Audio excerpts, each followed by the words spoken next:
second year we're running DiverCity, and this year we've successfully been able to register twice as many delegates as last year, so we're very excited.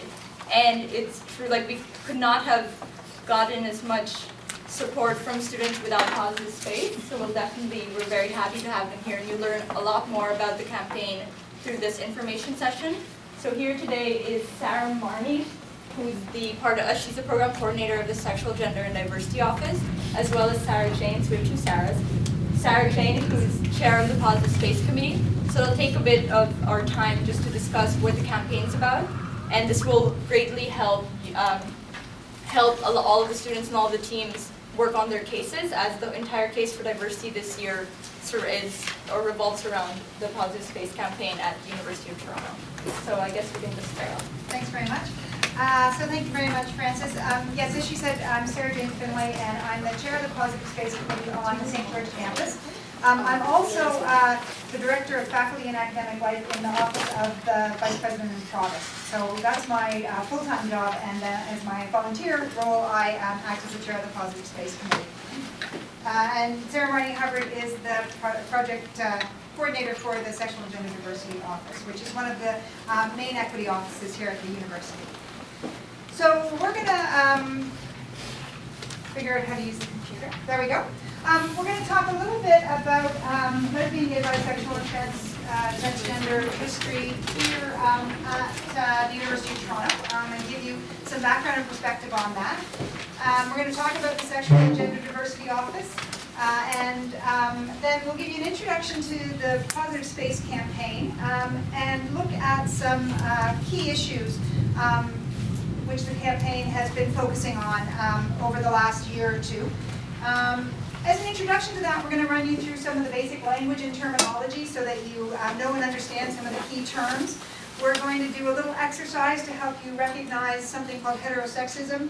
And we're going to look at a couple of major issues around coming out, bullying, and suicide, as well as issues for trans people.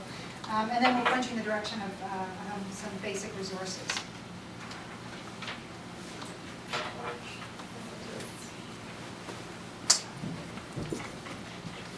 Okay, LGBTQ history. LGBTQ history is huge and wide and vast, and it's different from the university to the wider community in Toronto, so it's tricky to know exactly what to focus on.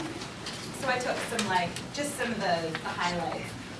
In 1969, the U of T Homophile Association was first established, and that's what this plaque is about. This is the Ontario Heritage Trust plaque, and it's outside of University College. And it's to sort of commemorate LGBTQ activism at the University of Toronto and the contribution that it made to LGBTQ activism in the wider community in Toronto. So basically the Homophile Association, its roots, it is the roots of LGBT Out. If you guys have heard of it, it's the LGBTQ student group, or the biggest LGBTQ student group at U of T. And this was the first LGBTQ queer student group in North America. So it happened here at U of T, which is awesome. 1971 was the first Gay Day picnic, and this was kind of the beginning of Pride Week in Toronto. So it was the beginning of sort of the massive Pride Parade and Pride Pub that happened at U of T, and all of those events started with the first Gay Day picnic, and that happened on Hamlet Island, and I think that there was, thanks. And I think that there was about 1,000 people. 1973, Toronto, so a lot of stuff was happening in 1973 as far as legislation, and Toronto prohibited gay discrimination in hiring, so that was a law that was passed. In 1991, 80,000 people celebrated Pride Week in Toronto. In 1995, Positive Space was established, and we're going to talk a little bit later about exactly what Positive Space is. But Positive Space came before the SGDO. So the SGDO stands for the Sexual and Gender Diversity Office, and that's my office. And it's an administrative office. And I'm going to tell you a little bit more about the history of it later, but it was a student initiative to begin with. LGBTQ students on campus identified that they needed someone on the administration to speak to their needs and to advocate on their behalf, and so the SGDO was established.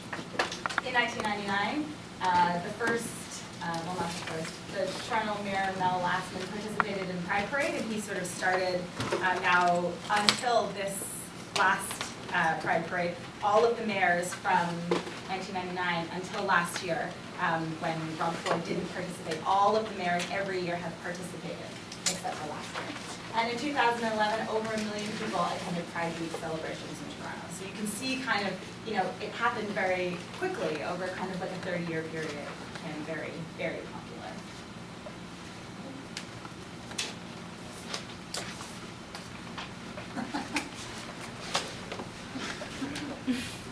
Hold on. No, that's fine.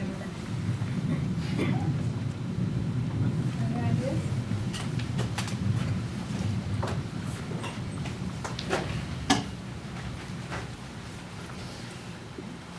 Ah, there we go. Oops, sorry. So did you need anything about it? Yeah. Okay. So the Sexual and Gender Diversity Office was established in 1999, and like I said, it's an administrative office, so that means that it's funded by the university. It's not a student group, but it was demanded by the students. So it's unique as that kind of equity office. We provide services for student, staff, and faculty on all 3 campuses. So we service this one, Mississauga, and Scarborough. And our mandate is that we address discrimination based on sexual and gender diversity through support, education, advocacy, and programming. So some of the programs that we do are Lead with Pride, which is a 3-day leadership symposium for LGBTQ identified student leaders. No, Do it later. Okay. And there's, one of the other things that happens at the SGDO is an online forum to report bullying and harassment that is based on sexual and gender diversity. So homophobia, transphobia, lesbophobia, queerphobia, all of that, any sort of harassment that happens, people can come to the SGDO website and you can report it. You can leave your name or it can become anonymous, and that sort of gets dealt with through the administration and kind of goes with the channels. I'm going to play a video. Am I doing it? Making it better was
Sure. Do you want to try it?